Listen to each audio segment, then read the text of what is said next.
Welcome back. We're reading Charlotte's Web, and now we are in Chapter 8, or VIII in Roman numerals.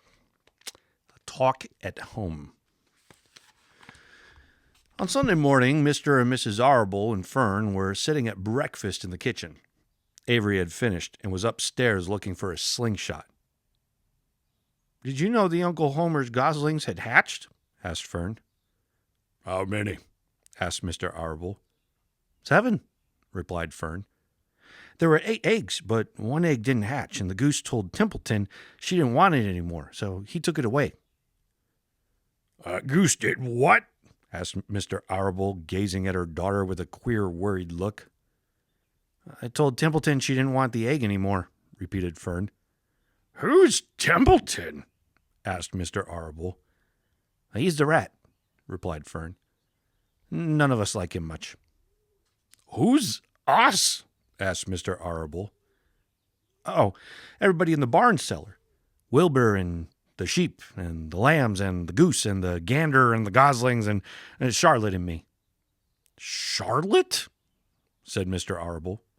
"Who's Charlotte?" "She's Wilbur's best friend. She's terribly clever." "What does she look like?" asked Mr. Arable. "Well, said Fern thoughtfully. "She has 8 legs. All spiders do, I guess." "Charlotte is a spider?" asked Fern's mother. Fern nodded. "A big gray one. She has a web across the top of Wilbur's doorway. She catches flies and sucks their blood. Wilbur adores her." "Does he really?" said Mr. Arable rather vaguely. She was staring at Fern with a worried expression on her face. "Oh, yes, Wilbur adores Charlotte," said Fern. "Do you know what Charlotte said when the goslings hatched?" "I haven't the faintest idea," said Mr. Arable. "Tell us." "Well, the first gosling stuck its head out from under the goose. I was sitting on my stool in the corner, and Charlotte was on her web.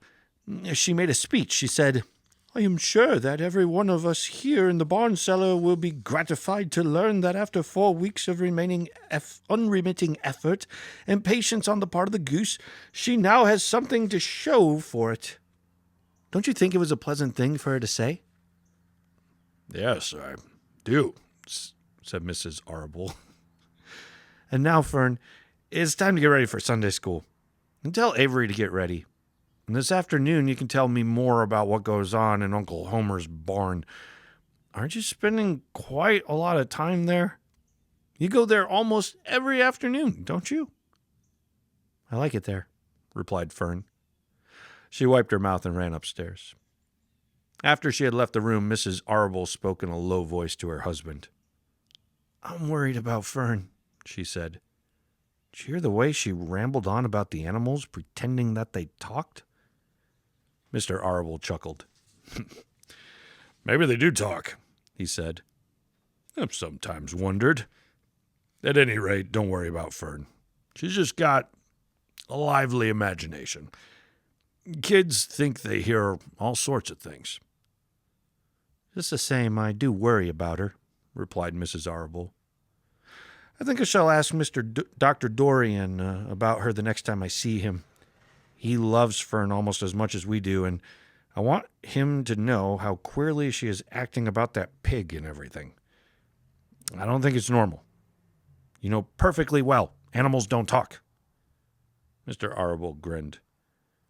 "Maybe our ears aren't as sharp as Fern's," he said.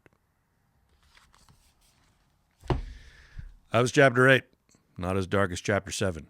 Hope you enjoyed.